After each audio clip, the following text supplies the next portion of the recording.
Okay friends, we are going to do K, L, and N today. If you notice, I already have a print lowercase k with a K. It's one that in cursive doesn't really look the same as the print version. So you're going to have to be really careful with this one. It's not super hard, it just looks a little bit different. You're going to start at the baseline, and you're going to slant all the way up towards the right. And then you're going to come down straight through a loop. You're going to follow that same line and make a small loop here and end with the tail. And it almost looks like a capital R with a large loop at the top.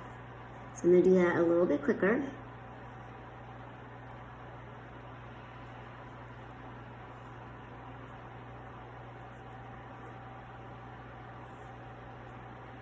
And there's your K. Okay, after we work with our K, we are going to do our L, or lowercase l.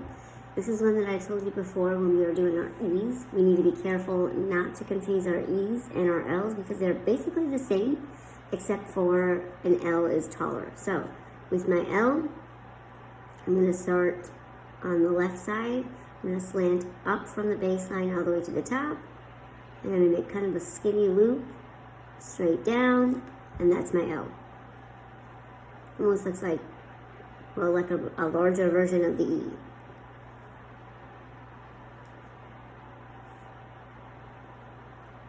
Here is my row of L's. And just like before, I'm going to cross off the ones that I feel like aren't my best.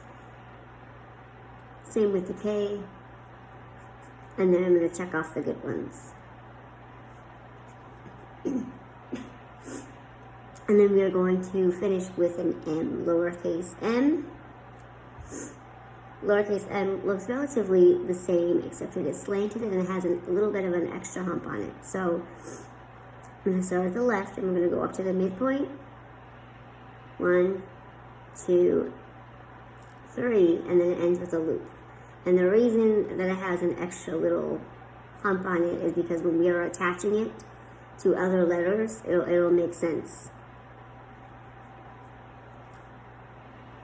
Because this first one will be the one that attaches to the previous letter.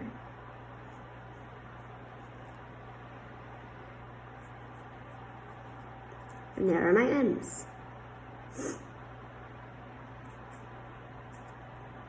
Okay, let's practice putting some of that together. Yesterday we learned J, we've already learned A.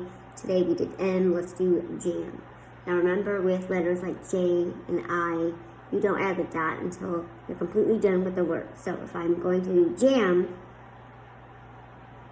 I'm going to do the whole word before I add the dot. And now you notice that that little extra hump in my M was actually connected by the tail of my A.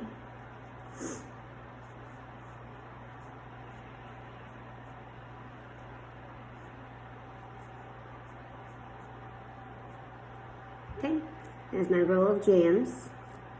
Let's do one with an L and an E. L-E.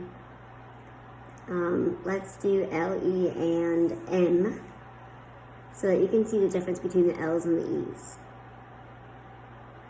Here's my L, E, M. Be very, very careful that you're making them the right height, otherwise they will get confused.